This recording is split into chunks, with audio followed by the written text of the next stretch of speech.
Hello, folks. Thanks for joining us on Head Inside Mental Health, featuring conversations about mental health and substance use treatment with experts, advocates, and professionals from across the country sharing their thoughts and insights on the world of behavioral health care.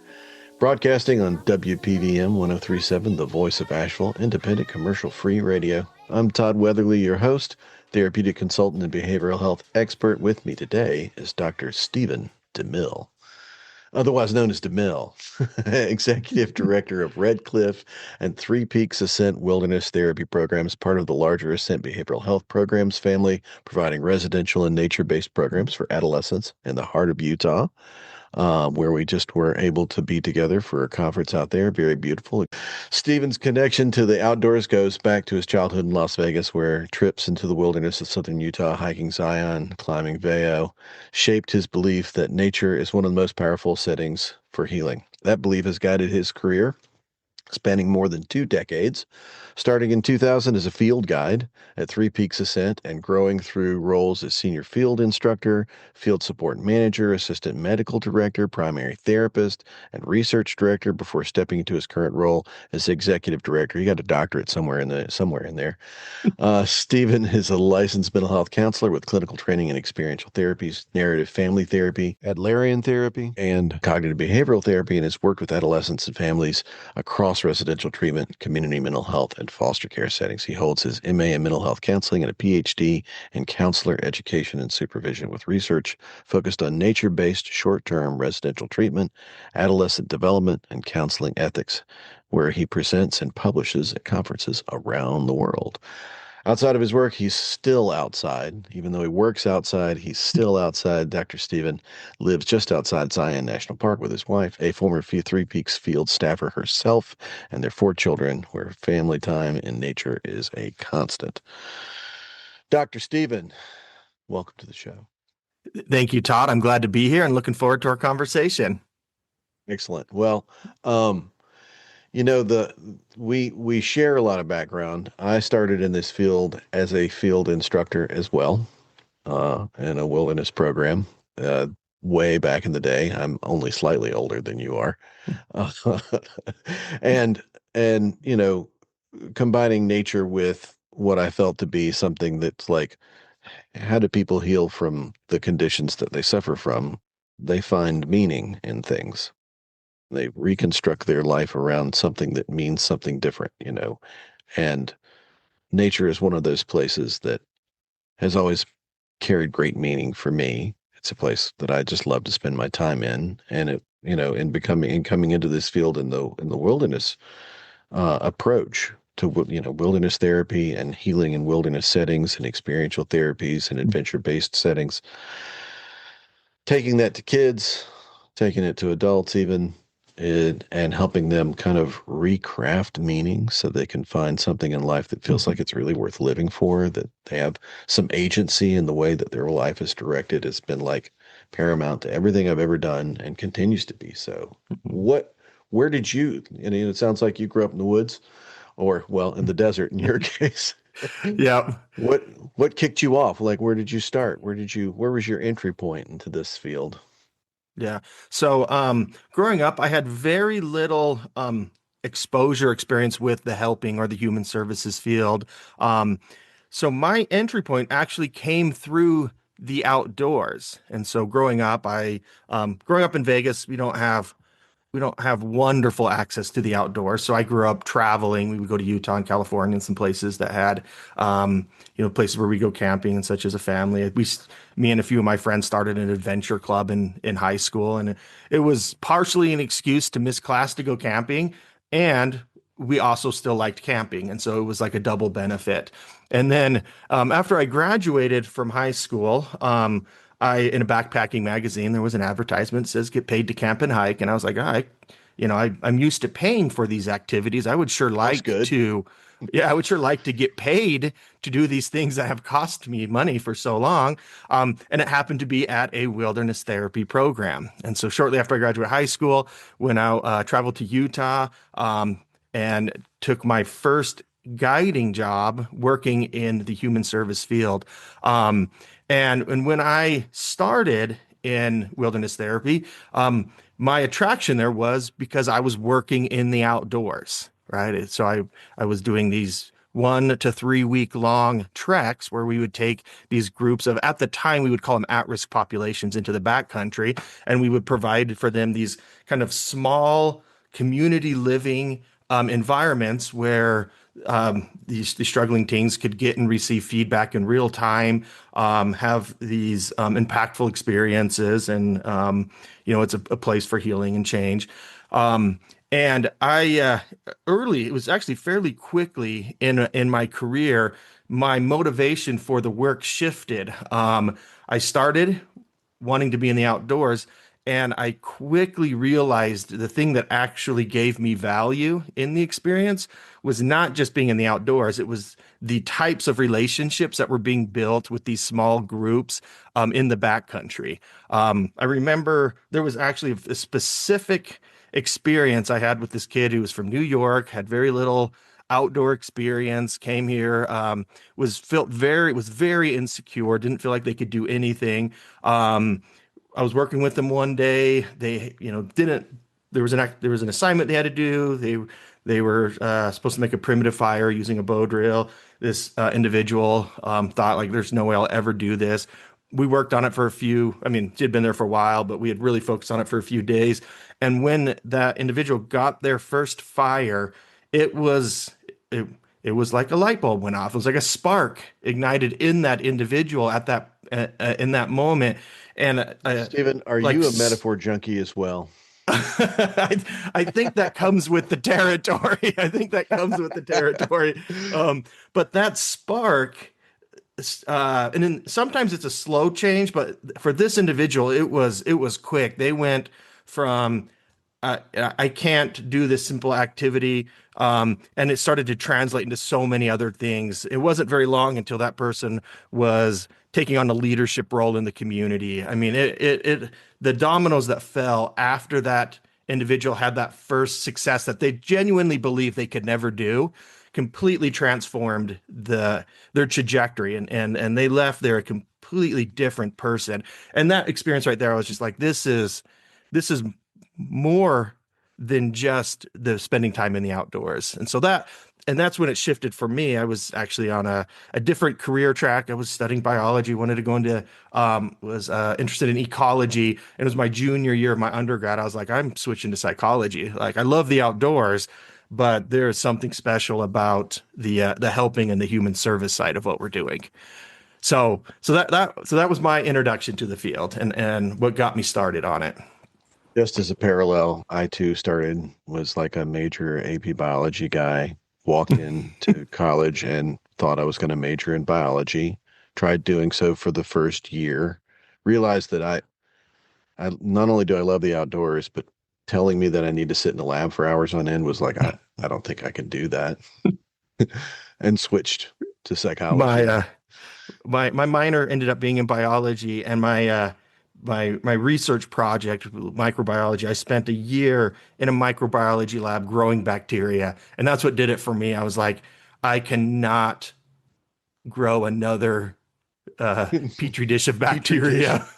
Yeah. So yeah. Right. I think that we're talking today in the midst of a world that is, from the treatment standpoint, I think our world is in turmoil in all kinds of ways.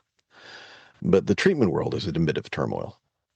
Mhm. That we've got, not just wilderness programs, but also just treatment programs in general.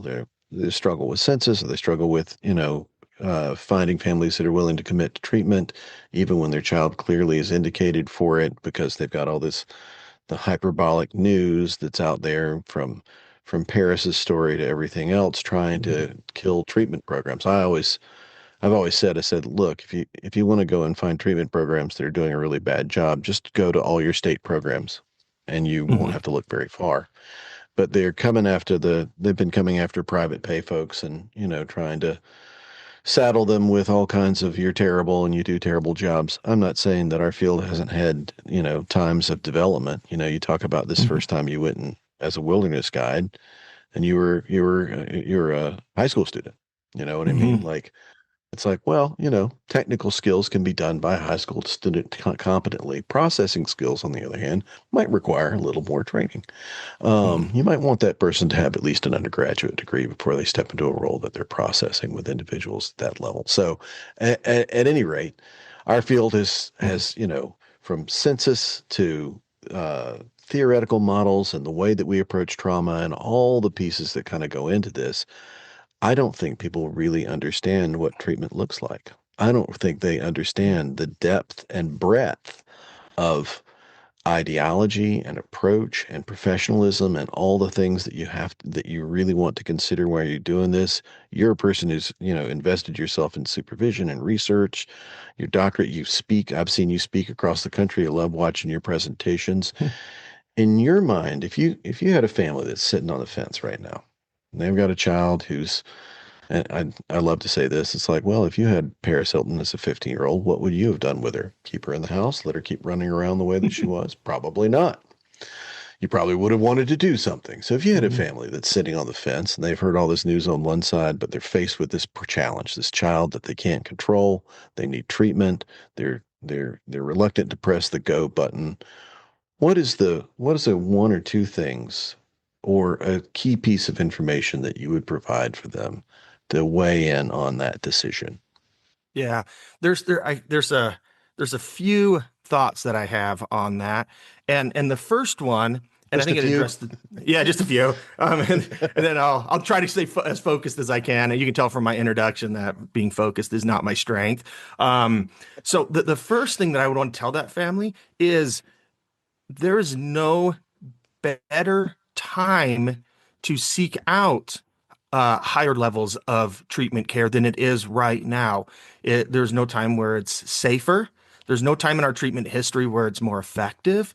There's no time in our treatment history that it's more efficient in providing the services that we're doing. So the first thing I would want to highlight is they're entering the mental health and treatment field at a time where it's you couldn't be entering at a better time.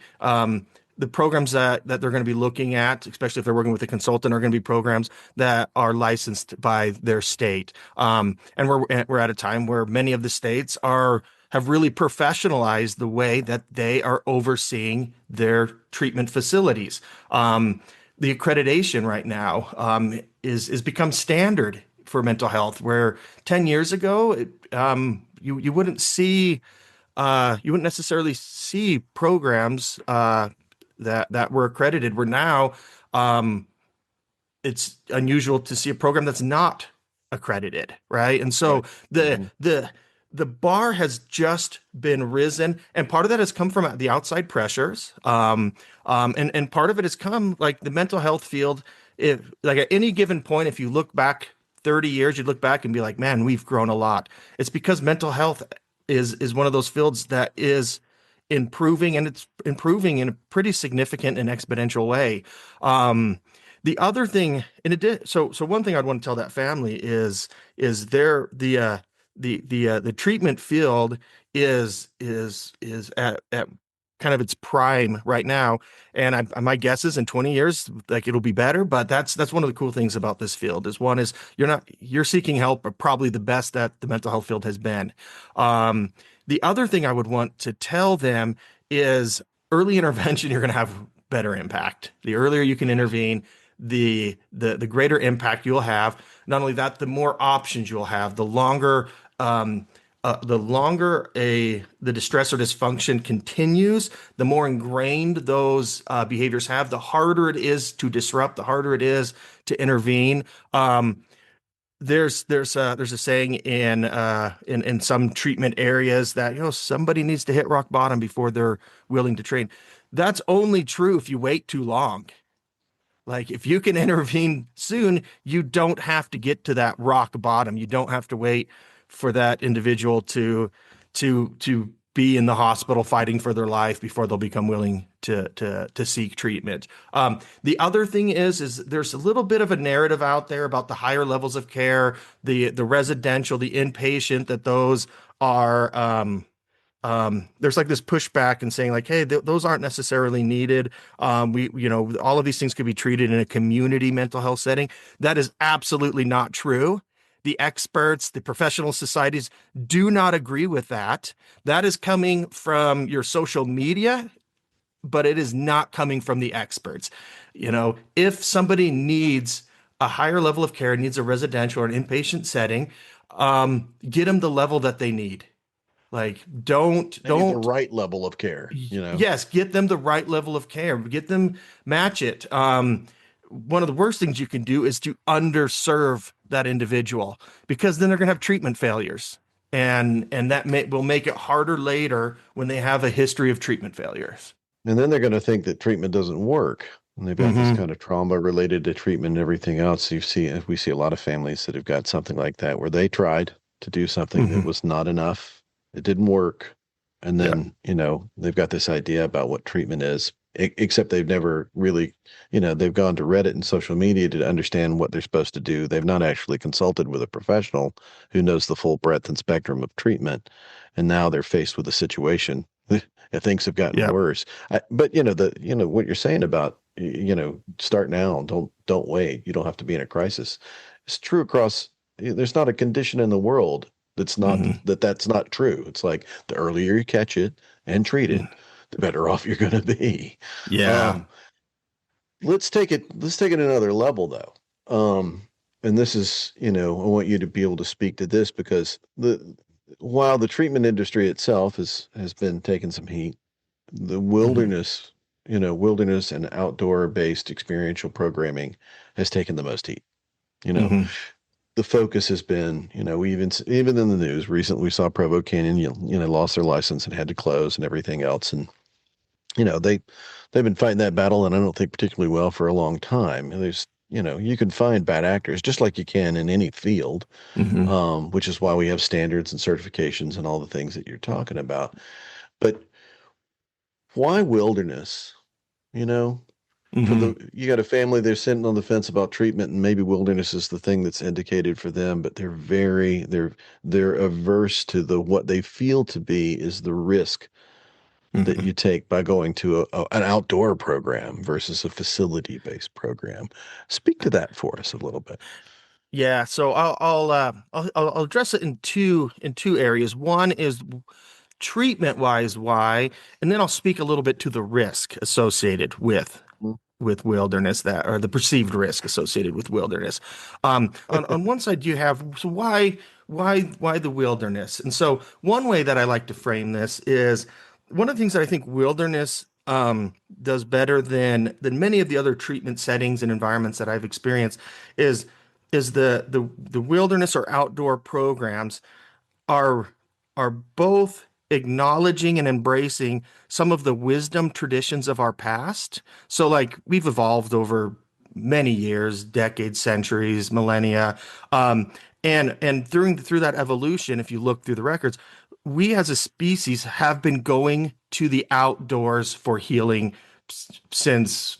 Yeah, since we could write about it, since we took a footstep, right? Exactly. We were going to the mountains for inspirations. We were going to the valleys for introspection. I mean, we have been going to the outdoors as a healing place, and we're wired to go to the outdoors as a healing place. I remember watching with my kids the that Frozen 2 when they're going to the Enchanted Forest, and Olaf just right on the nose says, as they're walking into the Enchanted Forest, he's like, "Enchanted forests are a place for transformation," or something like that in his goofy voice. I mean, just like foreshadowing the whole story of like, hey, we're going to go into this enchanted forest and we're all going to grow and we're going to come back improved individual. I mean, that's just it's just an archetype. It's just in our we're wired to find healing there, and there's reasons for that.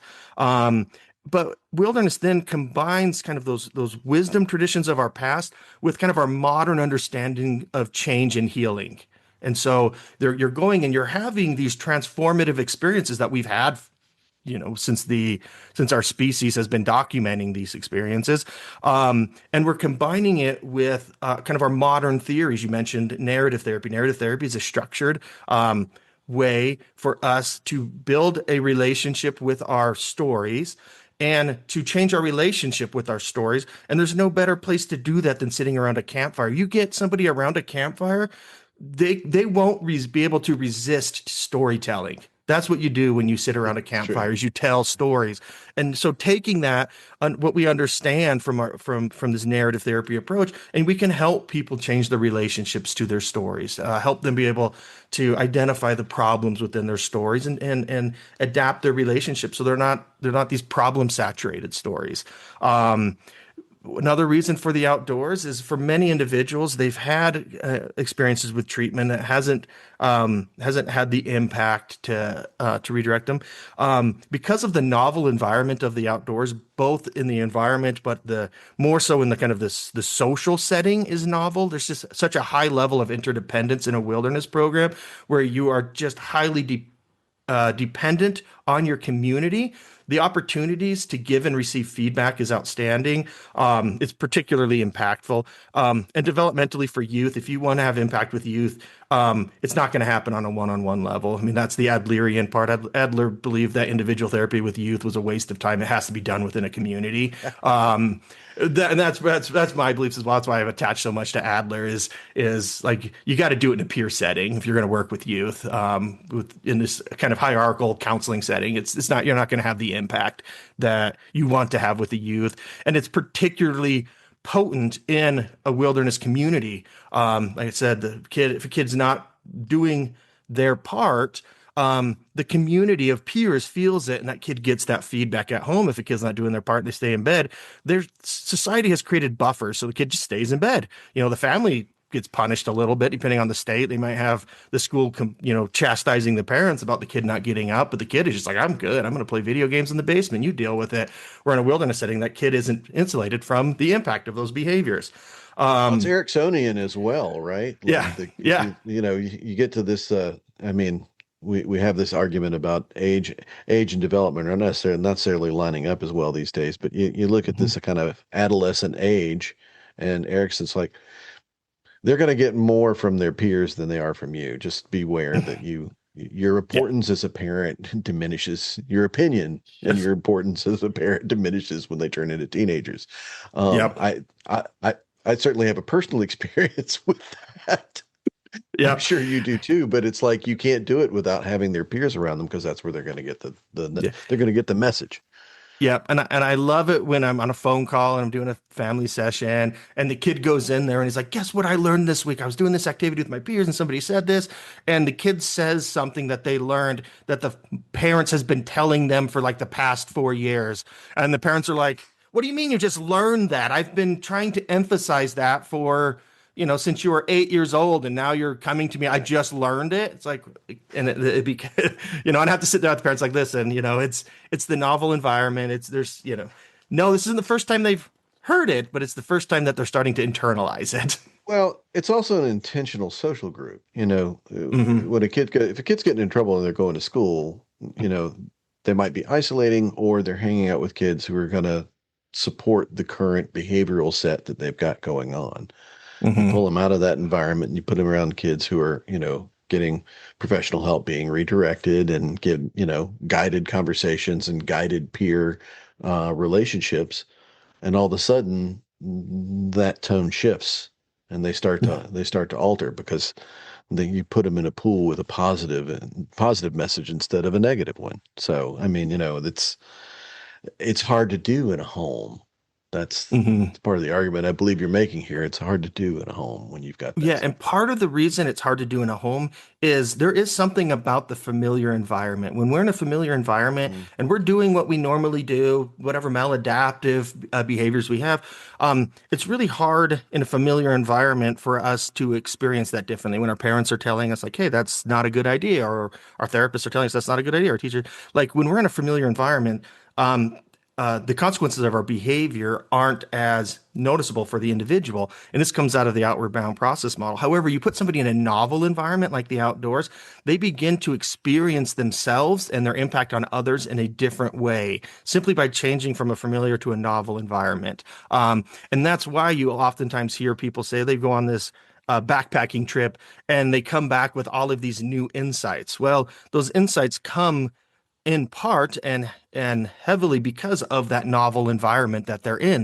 They're doing what they normally do, but because it's in a different environment, both community wise and just environmental and in the outdoors, they begin to experience themselves and their decisions differently, which then leads to new insights. And that's why we go to the outdoors for insights. We see things differently when we're in a novel environment. And that's why kids can sometimes say like, "Oh, I realized this while I was out here," versus why they've missed many opportunities to realize it at home or at school. So my master's degree is outdoor ed, outdoor experiential ed as well. So you and I are we could just nerd out on I this know all we can day. geek out on this topic. But the one thing that I try to tell families when they're contemplating a decision like this is I think, well, you got to remember that nature is uncompromising. And Mhm. my next question to you is going to let's talk about risk a little bit, but Yeah. nature is uncompromising, which means that cold is cold, wet is wet, dark is dark, hunger is hunger, and it's not going to relent. You might be in Hmm. a family environment where boundaries are loose and they've been hard to set, and all these behaviors and familiarity are part of the equation. You go outside, and it's like, I'd like to yell at the sun for setting now. Well, you can yell at the sun as long as you like. The truth is the sun does not care and will continue to set. So you might as well plan accordingly. And when you've got that kind, there's a reliability, there's a safety to knowing what happens. To like, Hmm. hey, this thing is going to happen whether I like it or not. Now it's on me to prepare. Hmm. And in that way, like that's part of this relational message, this experiencing things different that I think that, everyone, including adolescents, and probably as profoundly adolescents, get that message that's like, oh wow, my agency is in what I can control, Hmm. not in adjusting the environment, not in the blaming things on the outside of me, but in what I can control. And I think that the place where and maybe parents will realize that piece. Maybe they think about it that way. It's like, oh yeah, no, you're gonna build skills and that's a good thing and independence and so on. But then they get to the point where they're like, yeah, but it's dangerous in the woods, right? Hmm. It's like there's lions and tigers and bears. Yes. So speak a little bit, for a person Yeah. who's been at every level of the wilderness and experiential programming field and world, and now sitting in as executive director of two different programs in a family of programs, even as recently as fires in Utah, one of your groups had to move to a different location so that they could Yep. handle those things. Like, talk about managing risk and doing therapeutic work in wilderness settings. Yeah. So, um, uh, uh, I'll do a conceptual, and I want to talk a little bit about the data as well. Yeah. So conceptually, when you look at from an adventure therapy lens, one of the ingredients and one of the things that makes adventure therapy impactful is the perceived risk, right? You perceive that like, hey, when I'm doing this rope course, like there's not, I mean, there's always going to be some risk, but those things are very controlled and the risk is pretty small. There has to be some significant negligence for there to be an accident. But that perceived risk is important. It brings in a lot of the impact, a lot of the introspection, a lot of those shared experiences where you learn about yourself, stuff that you didn't you know wouldn't have known or couldn't have known. And so there is some of that in the wilderness where there's this perceived risk. It's like I'm in this unfamiliar environment. I'm outside. There's no walls. What's out there? And so that perceived risk is one of the active ingredients on why the wilderness can have such an impact. And I use the term perceived risk because on one side there is risk. There are injuries, there are bug bites, there are things that can happen and do happen in when you're whether in a wilderness therapy or just out camping with your family and friends. There are things that can happen. You could roll your ankle, you could slip and fall, things like that. However, when you contextualize that risk um, within the risk of other activities, you can begin to realize like, okay, the risk associated with wilderness therapy is no more or less. risky than pretty much any other activity that teenagers are doing. So for example, in 2012, Outdoor Behavioral Healthcare Council published a study where they took about 10 years of risk data and they said, okay, like what is the risk of participating in wilderness therapy? So kind of the top level comment was like the participants in wilderness therapy were 2 to 3 times less likely to need definitive care or emergent care than the general population. So when you're just talking about being a teenager in life, wilderness programs had a 2 to 3 times less likelihood of needing to go to that emergency room or care beyond basic first aid, right? And so just looking at the general population, it does happen. However, it's no more, and it's actually less than general adolescents needing that type of care. So that's just general. But when you compare it, like when they compared it to just backpacking guiding companies, so like you're significantly more likely to be injured just hiring a backpacking guide and going on a hike in Zion. You like if you look at snow sports, it was significant, 10, 20 times less likely to be injured doing a wilderness therapy program than it is to take your family skiing or snowboarding.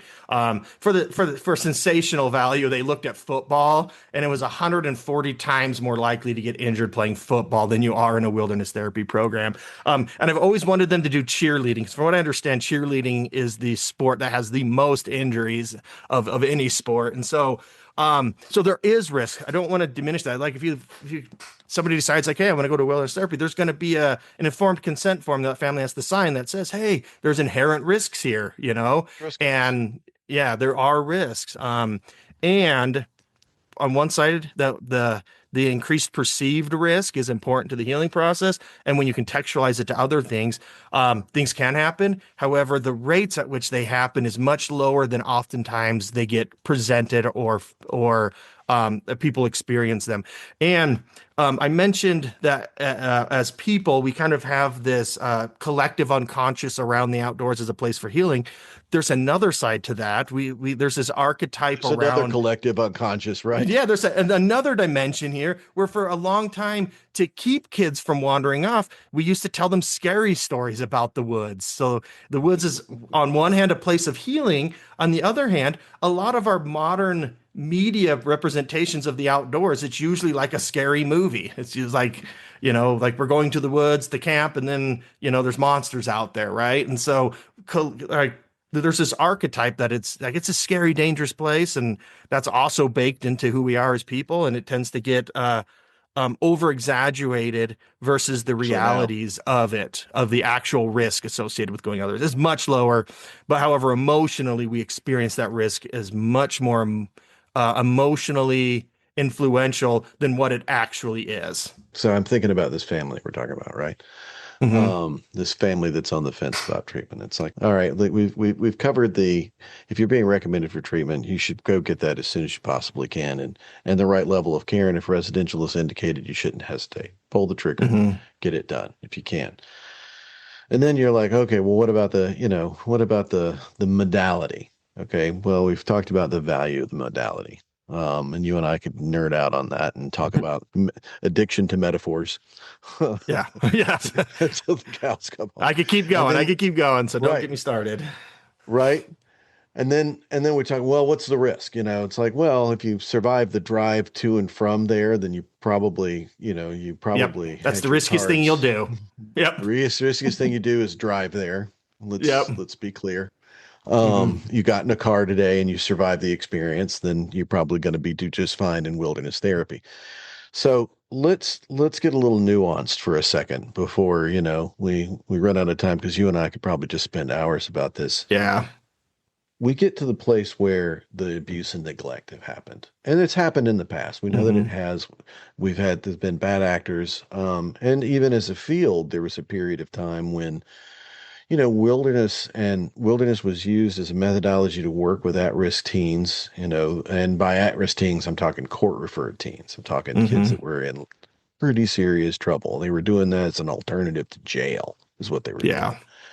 And, there was a very punitive style basis that came out of that ideology that where a lot of the field started. It's like, the whole tough love and you're gonna sweat it out and you're gonna grind it out and you're gonna be uncomfortable and you're gonna be in danger and nobody's gonna coddle you kind of Hmm. ideology. And you saw things like, bad staffing ratios and withholding food and Hmm. abuse scenarios where, kids were being abused and things like that. Now, you mentioned, of course, right now there's no better time because our our, our field is in general is at its height. You know, Hmm. Not only are we seeing a lot more people going to treatment, like there's a lot of research, there's a lot of data, there's a lot of training, there's a lot of certification, all the things that go into this. Speak to what it's like to manage, and I've said this about wilderness before. It's like wilderness is incorruptible. Now you've got people who can do it badly. You got Yes. you got bad therapists, and you got people that don't know how to maintain safety when they're doing field guide kinds of roles and things like that. Stuff exists and has happened in the past. We've seen it. Hmm.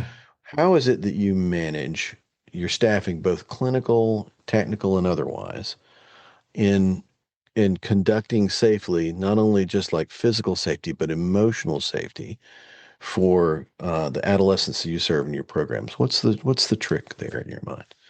Yeah. And it starts from, so let me take a step back. You mentioned some of the bad actors. One of the things, probably one of the biggest missteps in the wilderness therapy field was there were some very early influential individuals that came from maybe a more punitive militaristic background that said, hey, boot camps are good. Let's do boot camps in the wilderness. And so they brought Juvenile in justice, some of right? yeah, they brought in some of the deprivation, some of the kind of breakdown to build up philosophies that did exist. Some of the more adversive behavioral kind of exposure kind of stuff that don't work. They don't work for you. They don't work, for treatment. However, there We were some commonly very we early commonly refer influential. to it all as behavior mod, right? The Yes, behavior yeah. mod days. Right, right. And so those pieces came in, weren't effective. The deprivation models were very sensational. And a lot of times when you're saying like the media coverage on it, they're focusing on those early programs that had a very poor philosophical origin, right? Now, one of the things that's happened is those programs have moved away from those models, and they've embraced the best practices of the relevant fields. And so the reason that there are so few injuries and illnesses is because the medical best practices for wilderness therapy are extremely robust. We're tracking calorie intake of our participants. We're tracking water consumption on a daily basis. They're seeing medical professionals, nurses, doctors, throughout their treatment. Like, there's not going to be a time where that kid is like, they're going to have EMT level trained staff overseeing them on a daily basis with daily medical logs. Like, they are going to be so they're so closely monitored that we're able to catch things really quickly. We've had cases where kids had these budding health concerns outside of anything that had to do with hair. We caught them really quick and were able to get them to the hospital, get them care that probably they wouldn't have caught as quickly if they were at home, right? And it's because we have very robust um, medical best practices in our space now. In addition, we've adopted the clinical best practices of the treatment field, and so our theories of change that are happening in wilderness therapy right now are coming out of the best practices in the mental health field, that are informing the way that we're engaging with and providing the services that we're providing now, and integrating the outdoor experiences with these various theories of change and clinical models. And so it's yeah, and so because of the adoption of more modern best practices, the services are so much different than oftentimes how they're represented, which is one of the problems that we're running into right now, is when people characterize the field, they characterize the field as it was 30 years ago, and it doesn't even come close to accurately representing what the experience is like currently. Well, and we were just at a conference together, and you had representatives, the state legislature there in Utah, Hmm. They, I was impressed that they showed up, to be honest. Hmm. And even in the words that they're saying, and that they're a little bit, it was lip service. They're obviously there in front of this group, and so on Hmm. and so forth. But you and I have been in the field long enough. Like I can hear these guys talk and know that they really don't know what treatment Hmm. actually looks like. They Yeah. they really don't have any clue. Yet they're making decisions and advising, policy that is directive towards the treatment industry without having a clue about what any of it means. And that's probably the most frustrating thing I think any of us have a tendency to experience. However, what's the way in Yeah. which, you combat that? Like what's the drive there for on your end at OBH and all those guys? Yeah, so just to put a finer point on that, we're in this unfortunate place where legislatively, year over year, we are having access to fewer and fewer psychiatric beds for people, but youth in particular. And when you look at the data on the mental health need, it is not going down. So we're having this decrease in access and increase in need, and a lot of that comes there's on the front end, it's you have the PR, the public relations, the media, the social media uh, presentation of it, and then you have our legislators reacting based off of what they're seeing on this sensational information and the sensational platform, and they're making decisions that are restricting access. One of the, it's one thing when you have a family that is like, oh, we're not sure if we want to pull the trigger. We can do it, but we don't. It's horrible when you're talking to a family and they genuinely want to do something but can't. Like I've had many of those conversations where they're just like, we're ready to go. Like my kid needs help. This is the presentation. And you have to say to him, like, you kind of don't have options. Hopefully, not hopefully, how this is going to play out is at some point they'll probably break the law, they'll get arrested. So one thing that is going up They'll reach is the that crisis place, right? yeah, they'll read the crisis place where they get arrested and then they can go to the juvenile justice to get integrated. One of the, as mental health beds are going up, incarceration of youth is going up. So, I mean, that is playing out as you would expect, as people aren't getting help, as people aren't being able to help their kids. It's getting too far. We're flooding the juvenile justice system with these mental health cases that didn't get help when they need it, and now they're having to interface with the juvenile justice system because juvenile justice uh, admissions is continues to climb. That system's being flooded right now. So There's an obvious problem that it presents that your justice system gets overloaded and your hospitals get overloaded, and then mhm, families don't have any place to turn. Um, yeah, and then they run into this sensational media situation where it's like, oh, don't go to treatment, hmm, because terrible things might happen to you. It's like, well, you're already sitting on top of terrible things. You've been yes, dealing with terrible things already. hmm, Probably couldn't get a whole lot worse. That's not an argument there, but like honestly, you really need to do something different. I mean, the state of North Carolina actually sent a group to Utah during that time to go and find out how they can better create more treatment options in North Carolina because so many have closed. yes, and that same thing is happening across the nation. Oregon, Mhm. Utah, we are not California. yes, legislatively, we are not serving our constituents. We are not creating greater opportunity and access to the levels of care and to the services that they need. We are doing the opposite right now, and we are restricting them. The clientele that I could work with 15, 20 years ago in mental health has been wildly constricted to where there are many clientele that used to have treatment options that don't anymore, and that's legislative. Yeah. That's Well, because of and legislation. I'm sure it's going to reach ahead at some point in time. You and I could we could dive a little further into some of these rabbit holes and talk about them. And I think we will. You know what we should do is we get our friend Kinsey, one of your peers over there in the Yeah. executive directorship, uh, and sit and have a 3 or 4 people kind of contributing to this topic. How does it work for females? How does it work for males? There's the Discovery Ranch folks. I'm wearing the hat today. Yeah. Um, at any Hmm. rate, I am super grateful to one have you doing the pretty solid work that you're doing because a thriving and surviving and even thriving experiential and outdoor based program and company of programs that's doing the work that you guys are doing is a testament, because it can be difficult out there in the world these days. But I also know you as a person and enjoy your company and like hanging out with you.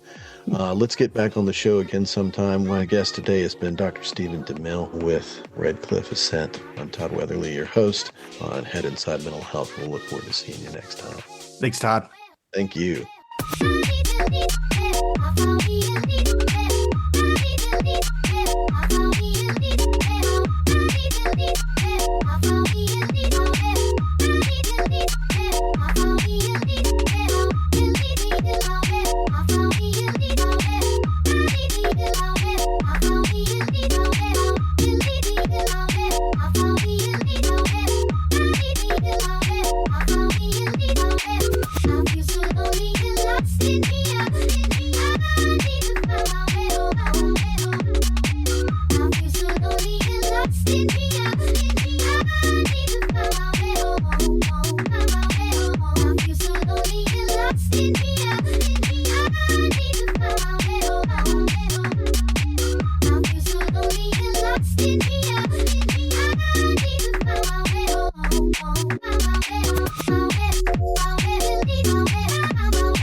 I feel so lonely and lost in here.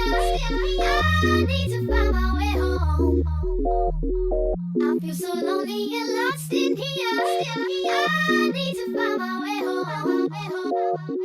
I feel so lonely and lost in here. I need to find my way home.